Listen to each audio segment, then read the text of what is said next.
Place. Today I joined a meeting being held in Madrid between Foreign Secretary James Cleverly and Spanish Minister of Foreign Affairs, European Union and Cooperation, José Manuel Álvarez.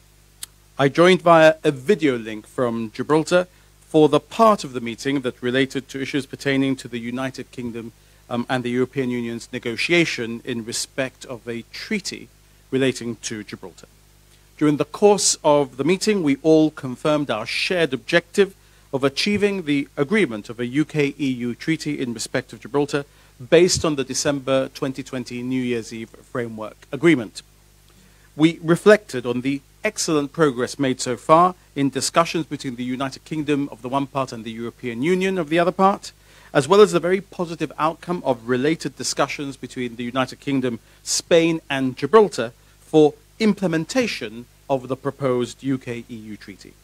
The Deputy Chief Minister, Dr. Joseph Garcia, and the Attorney General, Michael Llamas, also joined with me in that meeting.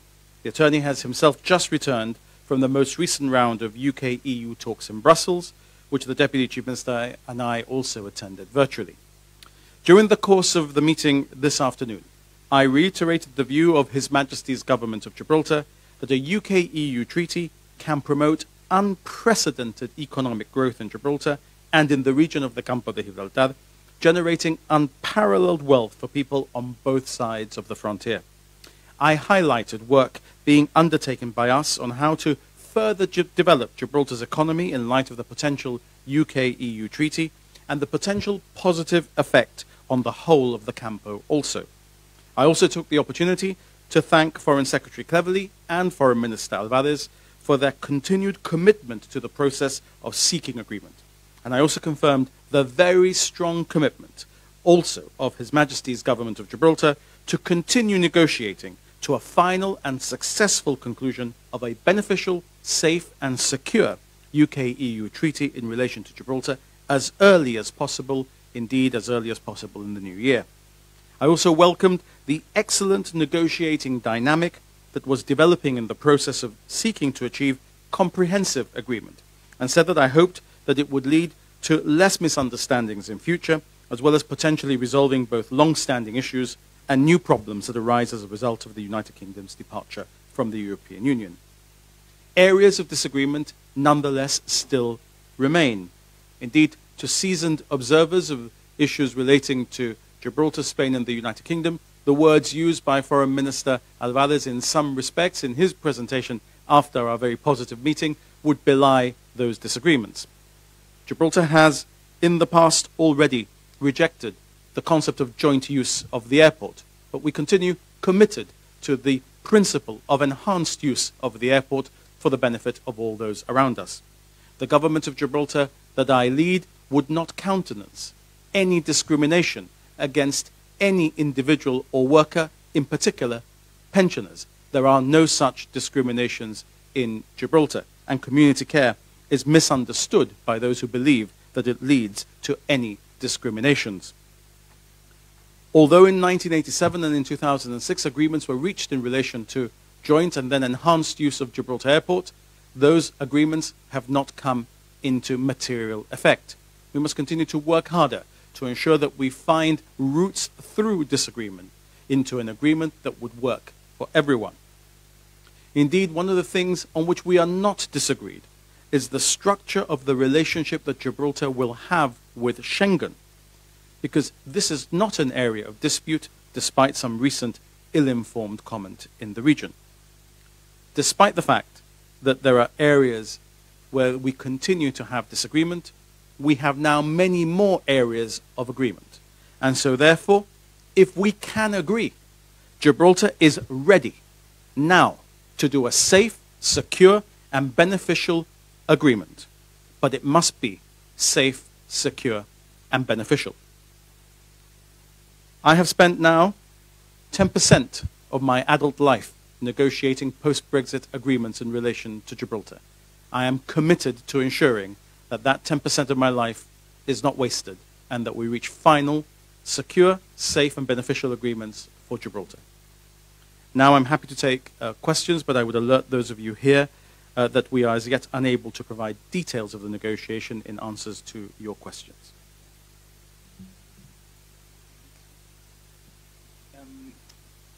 I suppose my first question is a little bit along the lines of the last question that he got. There was a lot of expectation that something tangible would be announced today, but really it's just more of the same. No? Well, I don't think this is more of the same. I think this is us moving closer together. In fact, what you might say is that you are starting to see the areas of disagreement. There are huge areas of agreement behind that. And what we are doing is edging ever closer and getting to the final stage in this process when we can declare that we have an agreement. But we've all recommitted ourselves, despite not being able to achieve agreement by the time that we might have wanted to, that we do want to continue to seek that agreement, to negotiate our way around the issues of dispute, and we're all committed to ensuring that none of the parties around the table lose and that all of them win. And that is a lot. We could be seeing a completely different process before us in the context of the 300 years of history that we know that we've had in the context of this issue. Yeah, I mean, I don't think there's any question about the optimism and the commitment and the desire to get to an agreement, but it kind of jars with some of the practical things that we're seeing on the ground. For example, the issues with the airplane yesterday, which Mr. Cleverly kind of ducked that question. So what would you say to someone who questions the goodwill on the Spanish side, given what we're seeing on the ground? I wouldn't say that James Cleverly ducked any question. I think it's fair to say that the Foreign Secretary is not in the detail of the day-to-day, and you wouldn't expect him to be. But the team in London, the team in the convent in Gibraltar, and the British Embassy in Madrid are in the detail, as they have been with Gibraltar. There was an issue. It was resolved quickly. We're trying to ensure that those issues don't arise again. Let's look at the many instances of diversions of flights where those issues do not arise. There are, of course, enemies of this process. There are people who don't want to see this process succeed. What you saw today, what you're seeing today, is 3 of the people who are committed to making this process succeed, once again committing themselves and their governments to ensuring it succeeds. And that's a lot. I'm going to take one question from each of you, don't mind, because otherwise we're not going to get through this. So. Chief Minister, could there have been a contradiction with what Mr. Cleverly said and with what Mr. Alvarez said on Frontex?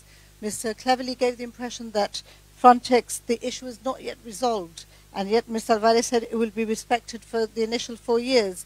Then we have the same sort of discrepancy when we talk about a mobility arrangement or an extension of Schengen. Well, I'm not going to get into the detail of that at this stage, but I can tell you that there isn't an extension of Schengen. The model that Spain has proposed, that Gibraltar has proposed, that the European Union has proposed, that the United Kingdom has proposed, and that all of us agreed upon, is that Schengen continues to start where it has always started, but there will be a common travel area between Gibraltar and the Schengen area. It repeatedly says, if there were to be. So the model is a very clear model. It's not as if Gibraltar is rescinding the position that it has in that respect. It's that we have all proposed the same model, and that is that Gibraltar has in effect a common travel area between its immigration zone and the Schengen immigration zone. There isn't an extension of the Schengen immigration zone, although for people who are in one, they will be freely able to be in the other. And so entry into one will permit entry into the other. So we have to be careful not to get caught up with the use of language in a way that might somehow obscure the principles. We're very clear about the principles, and what you're pointing at is actually, ironically, although the language might not suggest it, an area of agreement between the parties, which is an area which has been difficult to conceptualize, but all of us have acquiesced about, and we will find the way of expressing that in a way that is agreeable to all of us in the treaty, which is what will really matter. Aquí, señor Picardo, Rubén García de la cadena SER. Me gustaría hacerle varias cuestiones. Lo primero, si tendría bien, de la exposición que ha hecho al principio, no de las preguntas, hacer una pequeña valoración en español. Y luego le quería hacer 2 cuestiones. ¿Cómo de optimista es ahora mismo? Porque el señor Álvarez ha dicho que si por España fuera la propuesta ya estaría aceptada. El ministro británico ha dicho que bueno, que no será tan aceptable cuando no se ha aceptado. Y luego también, precisamente por lo que le contestaba a la compañera, por el tema de los controles españoles, entre comillas, aquí en Gibraltar, que parece que es lo que está entorpeciendo un poco el asunto. Bueno, decirte, Rubén, que Gibraltar sigue muy optimista de que podemos llegar a un acuerdo. Pensamos de que Es muy posible que hemos trabajado tantísimo para eliminar áreas de desacuerdo, que ahora tenemos muchísimas áreas de acuerdo, todavía nos quedan, y hay que ser realistas, áreas de desacuerdo. No podemos pretender que 320 años de desacuerdo pueden desaparecer en un momento, pero hemos hecho una gran labor de llegar a donde hemos llegado, que hay gran optimismo en todas las partes, que podemos llegar a un acuerdo. No quiero comentar en el detalle de lo que queda por negociar, quiero solamente apuntar a la determinación que tenemos de llegar a ese acuerdo. Quiero darte también la seguridad de que Gibraltar no ha cambiado su postura en relación a Schengen. Lo que sí te puedo decir es que una de las cosas que las cuatro partes han estado de acuerdo desde el primer momento, sea tanto Reino Unido y Gibraltar o la Unión Europea y España, es que Gibraltar no va a formar parte de Schengen. Nunca hemos propuesto esto, tampoco se nos ha propuesto a nosotros. Simplemente que Gibraltar y Schengen van a tener un acuerdo de libre movimiento entre ellos. Eso es lo que nos propuso España, eso es lo que nosotros propusimos a España, lo que propone el Reino Unido y lo que propone la Unión Europea. Entonces yo creo que esa es la parte que vamos a encontrar más fácil de resolver. El detalle queda todavía por detallar en el acuerdo de una manera que sea aceptable a todas las partes. Yo digo que si se aceptara la posición que ha puesto el Reino Unido y Gibraltar, estamos ya listos para entrar en un acuerdo y un tratado. Gibraltar y Reino Unido tienen una propuesta muy positiva, muy razonable, y que yo creo que es inmediatamente aceptable por las partes, que cumple con todo lo que nos debíamos de cumplir en el acuerdo de Nochevieja del 2020, y creo que si España todavía no lo ha aceptado, si Unión Europea todavía no lo ha aceptado, es porque habrán cosas que hablar, como dijo el señor Cleverly, que a la pregunta de Miguel González del país, habrá que limar. Bueno, aquí estamos para limar. Have you spoken about transitional measures and the situation on the ground at the border now? I mean, do you expect any change? Will the way that Spain has approached, for example, the issue with red ID card holders and the controls that they're subjected to, will that remain as it is? Is there any movement on the blue ID card holder issue? Is any change there? Is there any change on the healthcare issue, which I think you said a while back was progressing and you were hopeful of some kind of an announcement? So everything is moving at the same time, is the reality. And as Jose Manuel said, this will be an issue where everything is resolved, or nothing is resolved. And I think all of us have committed to ensure that failure is not an option, to ensure that we move in the direction of not having to countenance the alternatives that we would each have to put in play. And look, I want to be very clear. I have said from the beginning that Gibraltar will always behave in a way that is reciprocal. People in Gibraltar in particular need to understand how reciprocity works and what it is that you are dealing in the reciprocity of. But what I would like us to do, the reciprocity I would like to see from all parties, and I think today I have had once again confirmed from Jose Manuel that that is his attitude, and James has confirmed clearly that it's the attitude of the United Kingdom, and I've confirmed it's the attitude of Gibraltar, is that what we bring is mutual generosity of spirit, that we bring the opportunities that we all see we can all take the benefit of, and that we use that generosity to go forward in a way that ensures that we deliver success and that we don't fall into the pettiness of the past, that we don't for one moment try and think that we can avenge a wrong done to us 30 or 40 years ago in a way that might enable us to score a point today. That will take us nowhere. Neither the rancor of the past nor the nostalgia for the past will take us to the future. We all have to look forward. We have to look forward together. And look, the reality is that we can only do it together. And I very much look forward to us achieving that. And I'm convinced that the animus there is in the room, the desire there is in the room to move this negotiating dynamic forward is the right one. I think we can all see the prize. And that prize is hugely beneficial for the people of Gibraltar and therefore also hugely beneficial for the people who live around Gibraltar. This area is already a dynamo. It can be a catalyst for even more growth. We can achieve that. But look, we have to find a way around the final areas of disagreement. If this were easy, it would have been done already. That's why, as James said, we continue to meet. We will continue committed to delivering the result that we want to deliver, and we'll work hard to ensure that we do. Just to follow up on that one, I mean, the problem with this slipping into 2023 is that 2023 is filled with a very busy political calendar on both sides of the border in terms of elections, regional, municipal and general in Spain, a general election here, second half of the year Spanish government has the EU presidency. What impact is that calendar going to have on the progress of these talks, given that it's inevitable that they're going to slip into 2023? Must be on the 31st of December 2023. Of course, it can have an impact.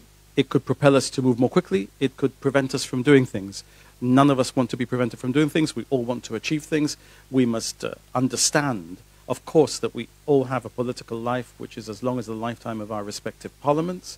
I'll be asking the people of Gibraltar to entrust us once again with running Gibraltar and continuing the negotiations. Anybody who thought, as they might have when we started this process, that the government of Gibraltar, led by me and by Joseph, with Joe Bossano in it, etc., might be a soft touch in this negotiations, will now have realized that far from it. And therefore, I think that 2023 is a year also filled with opportunities for those politicians who are engaged in this process to show the people that we represent that we've done right by them and that we deserve their trust again. So, there is also an opportunity in an election year. Minister, sorry, as a follow-up to that, so we won't see anything this side of 2022? Look, if you go back to where we were in 2020 on the 15th of December, we were further away from achieving the New Year's Eve agreement then than we are now from achieving an agreement and a treaty. So discard nothing. Everything is possible because we would continue to be totally committed to delivering the result that we want to deliver for the people of Gibraltar and for the people around Gibraltar. So, although people are tired, negotiating teams, of course, have to go back to their families, and the last thing I want to do is to end up at 3:30 in the morning again on a video call on the 30th of December. I work for the people of Gibraltar 24 hours a day, and I'm happy to do it if there's a chance that we can, clinch a deal on that day too. Panorama? It kind of is in relation to the two questions that were asked. In response to a question, cleverly said that beautiful things take time. But really, with everything that's going on with the frontier and the flights, obviously disruption yesterday, how long would be too long? How much time do you think you need to be able to agree to everything?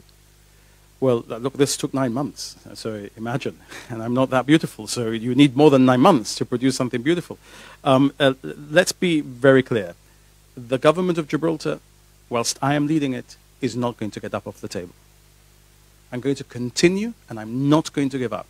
And every time I come against a disagreement, I'm going to try to find a way around it. And what I found in James, as previously with Liz Truss when she was Foreign Secretary, and all the other Foreign Secretaries I've worked with, and indeed as I found with Jose Manuel, who is a friend, and with Arantxa, who helped us to deliver the New Year's Eve agreement, is that we have colleagues sitting around the table who start with different points of view, who want to achieve different things, with a massive amount of historic mistrust on our back, but we keep going, and we try to achieve an agreement even when we keep hitting those areas of disagreement. And I think that's what we're paid to do by the people that we respectively represent. Nobody is paying us to get up, to shout at each other, to call each other names, and to make people's lives worse. Nobody. And so we're committed to continue. Thank you very much to all of you for coming to Six Commonplace tonight. It would be remiss of me not to apologize to those who are watching and who have not been able to watch the Morocco-France game. I do not know what the score is, but ce soir je suis Marocain, and I wish all the best to our neighbor to the south in their fantastic journey through this FIFA World Cup. Good night.